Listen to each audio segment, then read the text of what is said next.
YouTube is Willie Rebuild, baby, back with another one. Got them old calibers and brackets out here baking in the sun. Just put a little coat of paint on them. As you can see, got the old AutoZone rotors and brake pads. Got the wheels off where you can see what's going on. But now, we gonna take a little walk inside for a second, and I'll give you a little idea of what's going on here, baby. So, we got the spindle from the 2000 Blazer. We got the backing plate that got a little damage to it from sitting it on the ground at the yard, but I went ahead and cleaned it on up and painted it. No big deal, it'll work. So that's what we going with on there. The 98 to 02 two-wheel drive Blazer setup on there.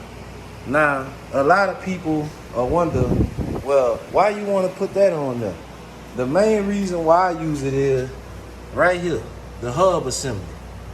That's right. You ain't gotta be packing no bearings and shit.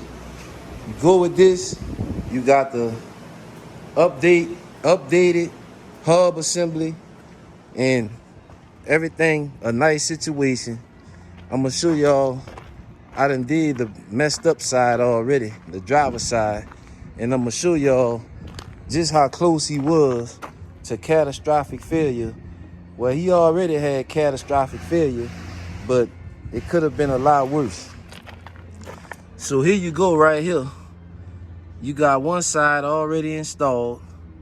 I got the old caliber just hanging in the back because I'm not quite ready yet to hook up the brake lines and bleed it and everything. But you can see that look a lot better than what's going on over here on the passenger side, because I haven't did this side yet.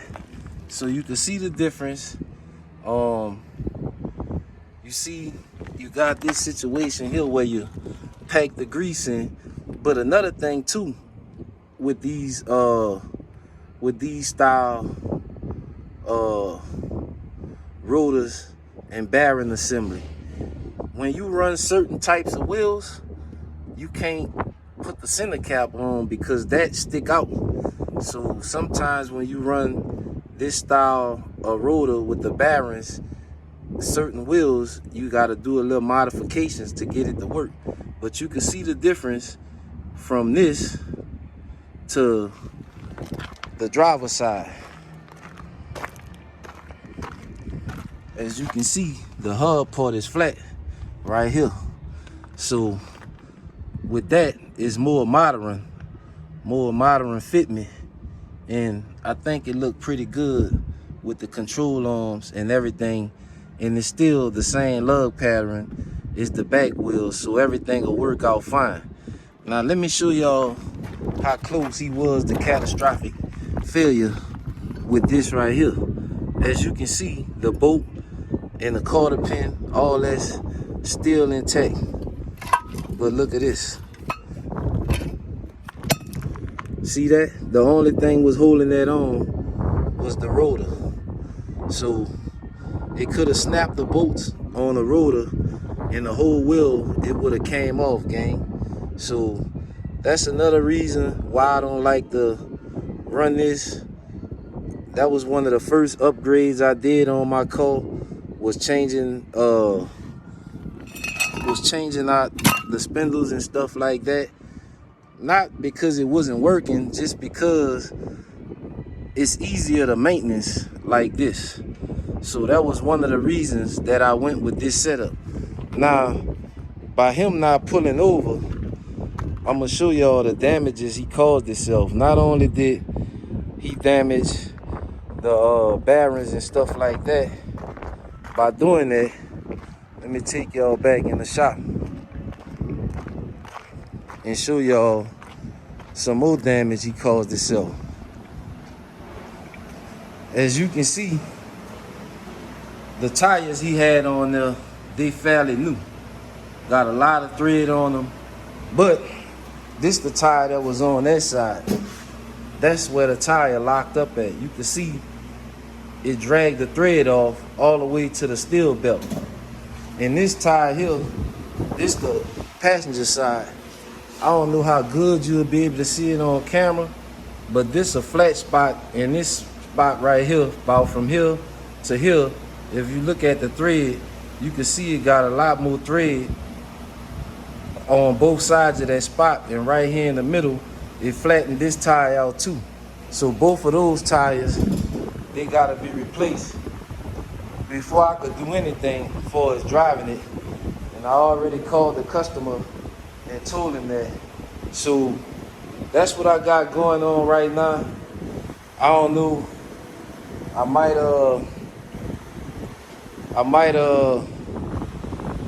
do the other side right quick and wait before I do the brakes, cause I need to make a run to the yard right quick and grab this transmission and drop it off at the transmission shop, gang. But I'm just giving y'all a little update on the old Elko and letting y'all see what the situation is. Old Mike, he been over here this morning knick-knacking around on the floors of the Buick Riviera. He was trying to do a little welding. I think his welder done kicked the bucket on him, but he left. Say he'll be back, gang. But that's the situation, what I got going on right now. We going ahead and knocking out the old Elko. The brake system look pretty good, I must say, with those control on. But he should have came with a rebuild first, gang, and he wouldn't have had this problem.